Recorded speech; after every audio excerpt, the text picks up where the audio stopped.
Good evening. Creighton. They played a great game. Played a great game. Well organized. Very, very, very smart. And obviously, two of the best players in our league. Probably two of the best five, players in our league. That's a great advantage to have. They played well. They played smart on offense for a good chunk of the game.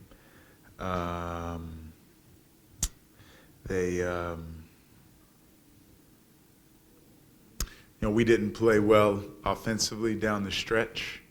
At the under 4 timeout, I felt like our offense from there on wasn't, that successful. And they got 21 free throws to our 6, and we didn't intentionally foul any.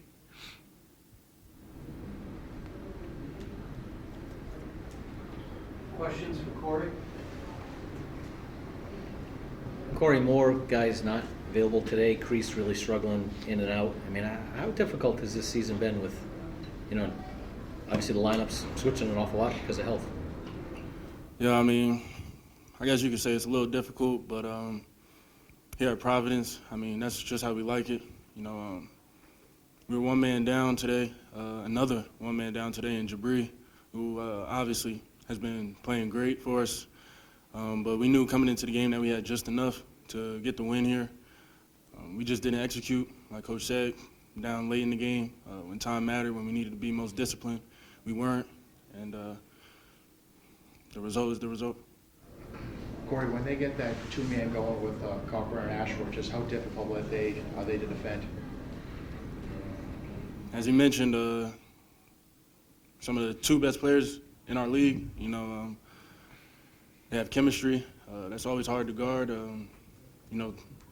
No-look passes, off-ball screens, things like that. It's hard to contain, but we had a game plan coming in to stop it or at least contain it to the best of our ability. And just once again, down the stretch, we got away from that game plan.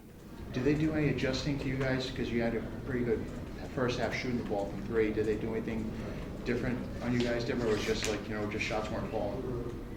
Yeah, we were still getting the same looks. I think we were getting good looks. Just shots weren't falling for us. But that's how it goes sometimes. Really just came down to the defensive end. When we needed stops, we didn't get them. A few extra baskets going in would have helped us too. Any more questions for Corey? Thank you. Coach, obviously two great players, but could you talk about how difficult it is to guard them when they have that middle ball screen together and what a tough matchup that is? Ball transition, offense and their pick and roll defense. It's what they're great at. We're not running hard enough in the first half, which is disappointing. Being such a big key into the game. Obviously, down guys, so the rotation's shorter. You get longer runs. And pick and roll with it's not just those two. It's being surrounded by really good shooters. So it does put your tags or your drop in trouble and in a tough spot rather. And Ashworth and Kalkbrenner have a great connection on finding each other. I have to watch it to see where we faltered in execution. The few clips I did watch during the game and after the game in our locker room there, it didn't look like we were close to executing what we wanted.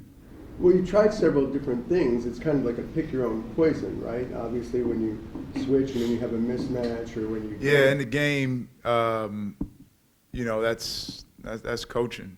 Do you do what you're supposed to do better, or do you change? When we blitzed them, we thought it went well.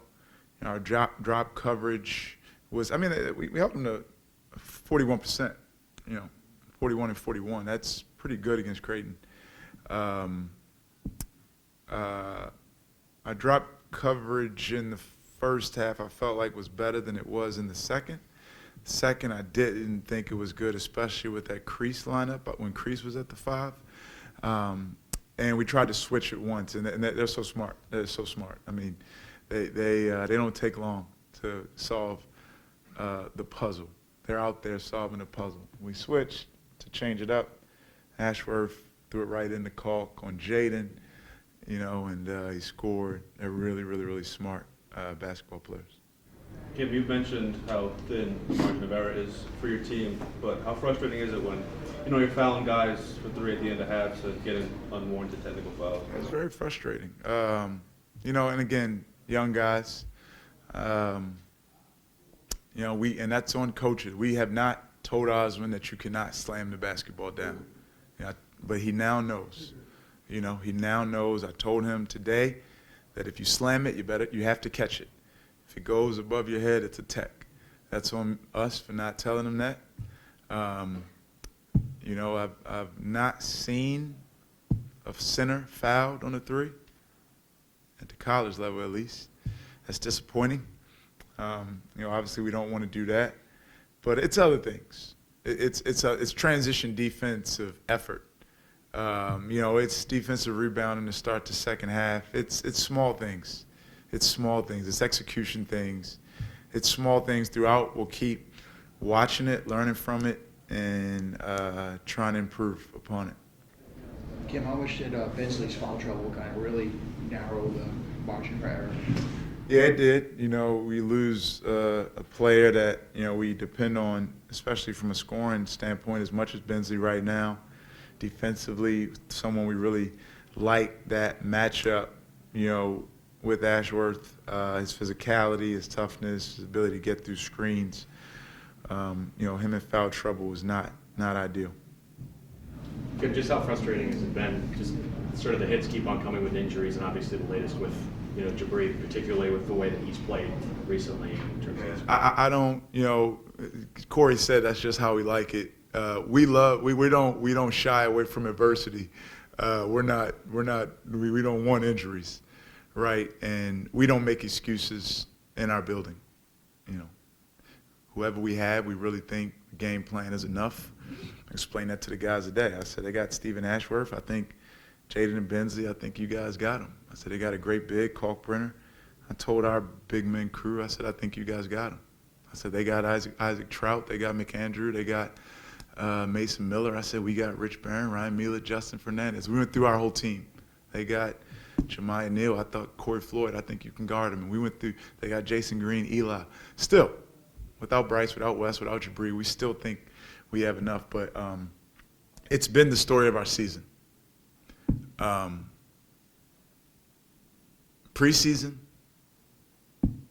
in season, late in season, injuries have been a theme. And it's very disappointing. And but I'm a basketball coach, and I coach the players we have. Kreese has been battling an illness.